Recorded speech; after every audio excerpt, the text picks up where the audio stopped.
What to do if you think you've been scammed. Simple guide for beginners. Hello and welcome. If you think you may have been scammed, the most important thing to know is this. You are not alone, and there are steps you can take right away to protect yourself. Today, I'm going to walk you through exactly what to do step by step. Let's take this one step at a time. First, take a deep breath and stay calm. Scammers rely on panic and fear. The more calm you are, the better decisions you will make. If you are currently talking to the person or responding to messages, stop immediately.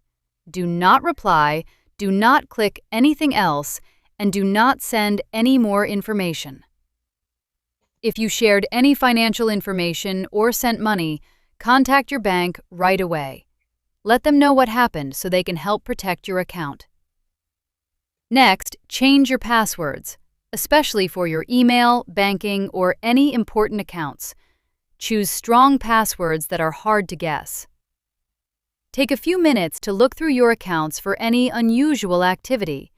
If something doesn't look right, report it immediately. You don't have to go through this alone. Tell a family member, friend, or someone you trust so they can support you. Finally, report the scam. This can help prevent others from being targeted. If this has happened to you, please remember, this can happen to anyone. What matters most is that you take action and protect yourself moving forward. If you found this helpful, subscribe for more simple and safe technology tips designed just for you. You deserve to feel safe and confident online. What to do if you think